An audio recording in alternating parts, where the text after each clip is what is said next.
सखी रहेला बहरा भतार रे नहीं आवे के करेला विचार रे फोनवा पर नहीं बतियाए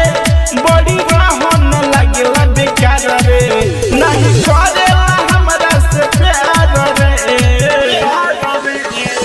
मन करे नई हर में जाइए सखी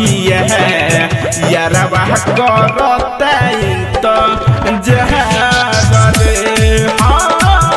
मन करे नई हर में जाइए सखी है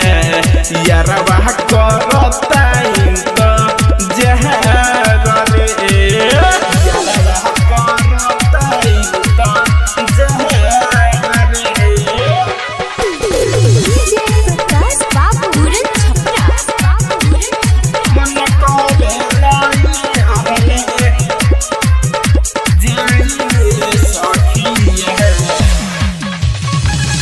माई के चलते भइला हमारा साथ पूरा जाके नु सुन सब इकट्ठा करे पूरा। अरे सखी सुनता माई के चलते भइला हमारा साथ पूरा जाके नु सुन सब इकट्ठा करे सपना करे सकार रे मन करे नई हर में जाइए सखी है यारवा करता तो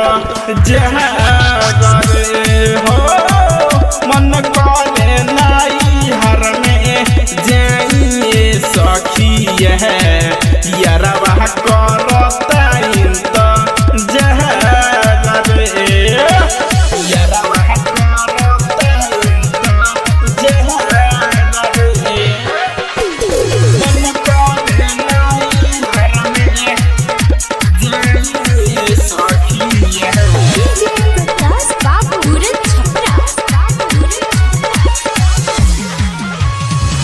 सुंदर सोनू सुना बाड़े हो बेदरदी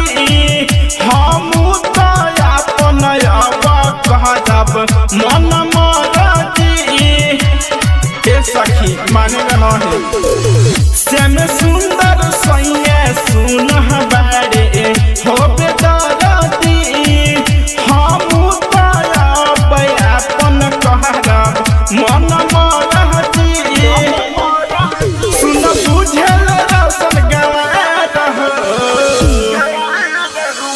मन करे नई हर में जाइए सखी है यारवा करता तो जहरे